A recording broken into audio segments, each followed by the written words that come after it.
आपका बेटा, आपका चहेता, जन जन का दुलारा अबुल आस खान अबू भाई, जिला अध्यक्ष मनरेगा मजदूर संघ संत कबीर नगर। तो भाइयों बहनों, इस बार अपना ग्राम प्रधान ग्राम सभा सिकरी से अबुल आस खान अबू भाई को बनाना है और अपने क्षेत्र में विकास लाना है। अबुल आस खान अबू भाई जिंदाबाद जिंदाबाद। अब की जिताना है, भाग गौआ का जगाना है। अब की जिताना है, भाग गौआ का जगाना है। कि अबुल आस खान को अब की अपना प्रधान बनाना है। किसी करी ग्राम सभा से अबू भाई को अब की जिताना है। अब की जिताना है, भाग गौआ का जगाना है। कि अबुल आस खान को अब की अपना प्रधान बनाना है। किसी करी ग्राम सभा से अबू भाई को अब की जिताना है। हो चुका आगाज, रण बदलने की तैयारी है। इतिहास वही रचेगा, संघर्ष इसका भारी है। तो भाई बनो, इस बार ग्राम सभा सिकरी से अबुल आस खान अबू भाई को अपना ग्राम प्रधान बनाना है और अपने क्षेत्र में विकास लाना है। अबू भाई जिंदाबाद जिंदाबाद। बड़ नेक दिल के भैया सच्चे इंसान हैं। दुखिया गरीबों के लिए देते अपनी जान है। बड़ नेक भैया सच्चे दिल के इंसान हैं। दुखिया गरीबों के लिए देते अपनी जान है। नाही भुलाना है, भाग सिकरी का जगाना है। नाही भुलाना है, भाग सिकरी का जगाना है। कि अबुल आस खान को अब की अपना प्रधान बनाना है।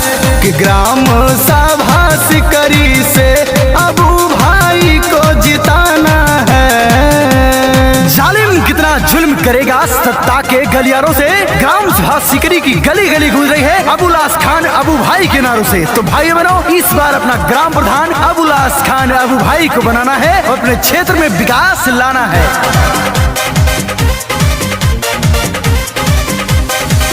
बिना कोई पद के भैया किए खूब काम हो। संत कबीर नगर में है भैया जी का नाम हो। बिना कोई पद के भैया करते खूब काम हो। संत कबीर नगर जिला में नाम हो। अब की जिताना है, भैया का सम्मान बढ़ाना है। अब की जिताना है, भैया का सम्मान बढ़ाना है। कि अबुल आस खान को अब की अपना प्रधान बनाना है। कि ग्राम सभा सिकरी से अबू भाई को जिताना है।